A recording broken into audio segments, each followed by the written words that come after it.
May gun ban po ngayon sa buong Metro Manila. Alinsunod po yan sa nangyayaring Asia-Pacific Ministerial Conference on Disaster Risk Reduction sa Philippine International Convention Center dyan sa Pasay.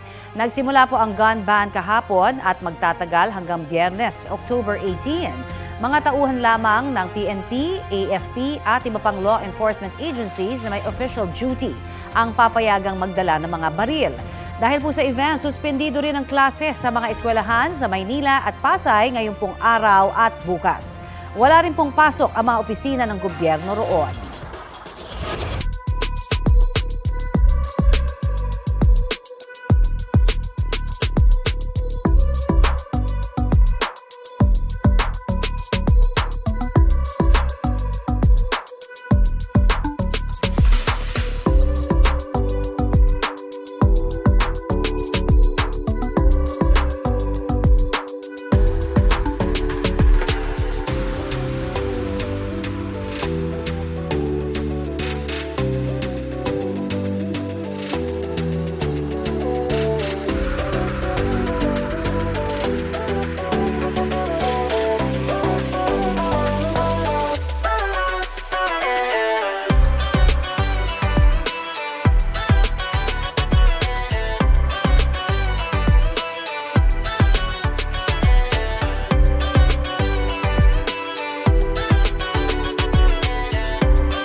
Kapuso, para sa mga maiinit na balita, mag-subscribe sa GMA Integrated News sa YouTube.